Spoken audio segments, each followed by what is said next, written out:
Ситуация на украинском фронте сложная, заявляют НАТО и говорят об усилении поддержки Киева. В эфире «Нехта» самые важные и интересные новости к этому часу. В Грузии резко высказались в адрес Москвы из-за так называемых выборов президента РФ. Находясь в Тбилиси, к Путину обратился и генсек НАТО. НАТО продолжает призывать Россию отменить признание грузинских территорий независимыми государствами. Российские оккупанты покупают у американских компаний спутниковые снимки для дальнейших ракетных ударов по Украине. Заказать изображение у таких компаний проще, чем вы можете себе представить. Сорвали куш. Таксисты Австралии получат от компании Uber практически $200 миллионов. И сегодня я могу считать это победой и примером для всего мира, что можно сделать. Дорогие зрители, для того, чтобы правда доходила до еще большего количества людей, крайне важна активность и интерес каждого из вас. Лайки, комментарии, подписки и репосты помогают нашим видео оставаться в тренде, а вы и сотни тысяч других пользователей всегда в курсе актуальных и важных событий. Именно о них сейчас и расскажем. Россия может использовать снимки с американских спутников для наведения дальнобойных ракет по целям в Украине. Об этом пишет американский журнал The Atlantic, авторы которого, как утверждается, получили эту информацию от украинских военных. В частности, эти снимки попадают в руки к российским военным благодаря некоторым компаниям США, которые продают ценные кадры. Авторы публикации пишут о том, что использование этих снимков России буквально систематическое. Оккупанты используют их до атаки и покупают новые снимки уже после обстрела, чтобы оценить степень повреждений и разрушений. В публикации также говорится, что информацию о покупке России таких американских спутниковых снимков подтверждают и в украинском Минобороны. Заказать изображение у таких компаний проще, чем вы можете себе представить. Устаревшее размытое изображение доступно на картах Google бесплатно. А вот свежие, четкие изображения того, что вы, возможно, захотите или не захотите разнести в пух и прах, стоят немного дороже. Компании предлагают удивительно быстрые сроки выполнения работ при затратах в несколько тысяч $. Более быстрая обработка и более высокое разрешение повышают стоимость услуг. В украинских воздушных силах неоднократно говорили, что для уничтожения российских ракет ВСУ необходимы не только системы ПВО, а и самолеты F-16. Этих истребителей пока нет у Украины, сейчас идет подготовка летчиков. Президент Румынии Клаус Йоханнис накануне дал согласие на обучение около 50 украинских военных на территории его страны, а также сообщил парламенту о том, что он одобрил транзит военной помощи Украине из Финляндии. Тем временем в Германии говорят, что война РФ и Украины не может превратиться в замороженный конфликт. Если вы прочитаете доклад ООН о российских военных преступлениях на оккупированных территориях Украины, я думаю, вы больше никогда не будете говорить о возможном замораживании конфликта, потому что в этом докладе очень ясно сказано, что означает эта заморозка войны для всех людей, которые каждый день и особенно каждую ночь страдают от российского контроля и российского насилия. До 60 дронов за ночь может выпускать по территории России Украина. Целями этих БПЛА становятся склады с топливом, аэропорты и другие объекты инфраструктуры. Об этом пишет эксперт Bild по анализу открытых данных Юлиан Рёбке. В частности, он подсчитал, что в 2024 году Украина атаковала уже 12 нефтеперерабатывающих заводов в РФ, нанеся по ним 17 ударов. Причем дроны в некоторых случаях преодолели 900 километров, прежде чем достигли целей.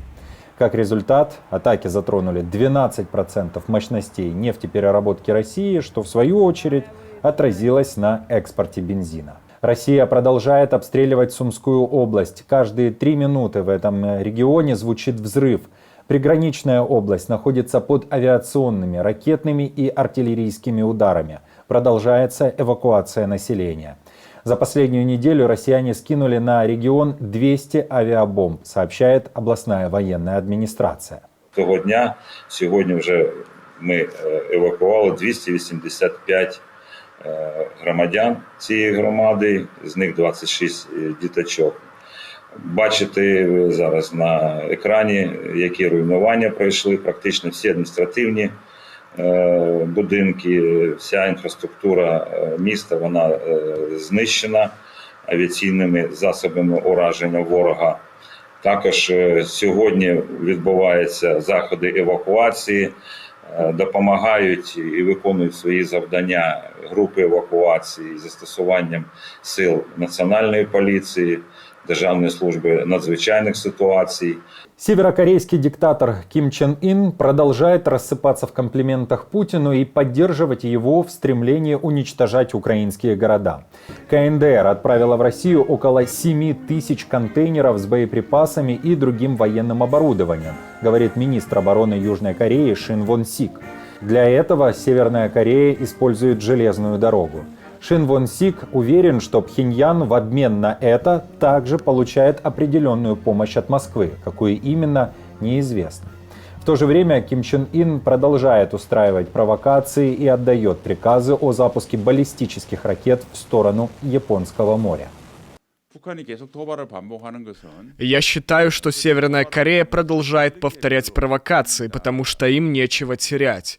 Я напомню, что мы приветствуем диалог с Северной Кореей, но также мы придерживаемся твердой позиции привлечения КНДР к ответственности, если она примет неверное решение. В Сеуле стартует третий саммит за демократию. Среди гостей госсекретарь США Энтони Блинкен. Он говорит, что авторитарные и репрессивные режимы сейчас используют технологии для подрыва демократии и прав человека. Поэтому надо действовать. Нам необходимо сделать так, чтобы технологии поддерживали демократические ценности. И у нас будет возможность поговорить о том, как сделать так, чтобы наш технологический прогресс, в частности искусственный интеллект и цифровые инструменты, действительно стимулировали обновление демократии, а не подрывали ее. Как часто говорит президент Байден, демократия не возникает случайно. Мы должны постоянно ее обновлять. В грузинском министерстве иностранных дел назвали шагом против суверенитета и территориальной целостности страны так называемые выборы президента РФ. Там осудили действия Москвы, которая организовала этот спектакль не только на оккупированных территориях Украины, но и на оккупированных землях Грузии. В Тбилиси напомнили РФ, что такие действия нарушают как минимум принципы международного права. И, кстати, в Грузии впервые за последние 5 лет прибыл генсек НАТО. Он призвал Россию отозвать ее решение о признании самопровозглашенных республик на территории Грузии.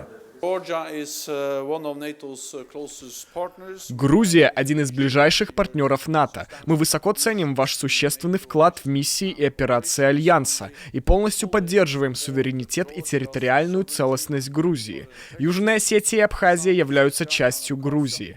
НАТО продолжает призывать Россию отменить признание грузинских территорий независимыми государствами. Организация России выборов на оккупированных территориях Грузии и Украины полностью незаконна, и президентские выборы в России явно не были ни свободными, ни справедливыми. Преследование в Беларуси – преступление против человечности. Об этом идет речь в докладе Совета ООН по правам человека. Согласно документу, представителями ООН были опрошены белорусы, которые рассказали о пытках и жестоком обращении с теми, кто выступает против режима Лукашенко, а еще об уголовных преследованиях молодежи и даже детей по политически мотивированным обвинениям. Управление Верховного комиссара по правам человека считает, что есть основания полагать, что белорусские силовики занимались изнасилованием задержанных, а также использовали другие формы сексуального насилия в отношении политзаключенных. В докладе ООН упоминают и случаи в Минском СИЗО номер 1, где женщине отказали в акушерской помощи, несмотря на то, что она была беременна.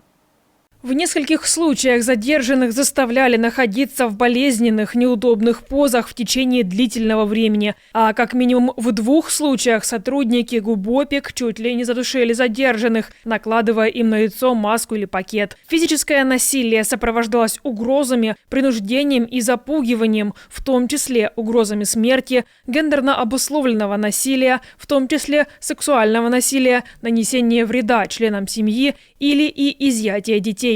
Допросы длились часами и проводились без адвоката. Управление Верховного комиссара ООН по правам человека задокументировало, что большинство заявленных пыток происходили в центральном аппарате ГУБОПИК в Минске. Австралийские таксисты получат 178 миллионов долларов от компании Uber. Компания таки решила выплатить эти деньги для урегулирования коллективного иска. Судебные тяжбы начались еще в 2019 году. Тогда в Верховный суд штата Виктория был направлен иск от имени более 8 тысяч владельцев и водителей такси, а также прокатных автомобилей, которые утверждали, что потеряли доход, когда Uber начал работать в Австралии. В частности, в стране были приняты изменения, которые позволили Uber работать без лицензии на такси, а для водителей такси, уже получивших эти лицензии, были установлены схемы компенсации. Теперь же победившие не скрывают своей радости, они получат от компании 271 миллион австралийских долларов. А как будут делить эти деньги между собой, пока не уточняется. Я чувствую себя прекрасно. Это была 5-летняя борьба, и практически вся индустрия такси была уничтожена в результате незаконной деятельности Uber. И сегодня я могу считать это победой и примером для всего мира, что можно сделать.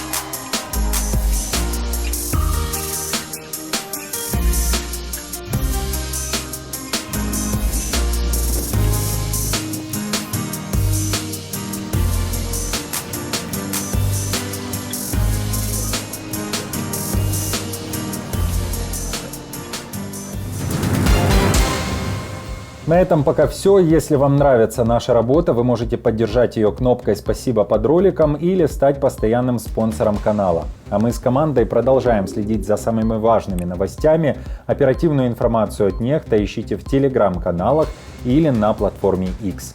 Спасибо вам за доверие и то, что остаетесь вместе с нами. До новых встреч и хороших вам новостей.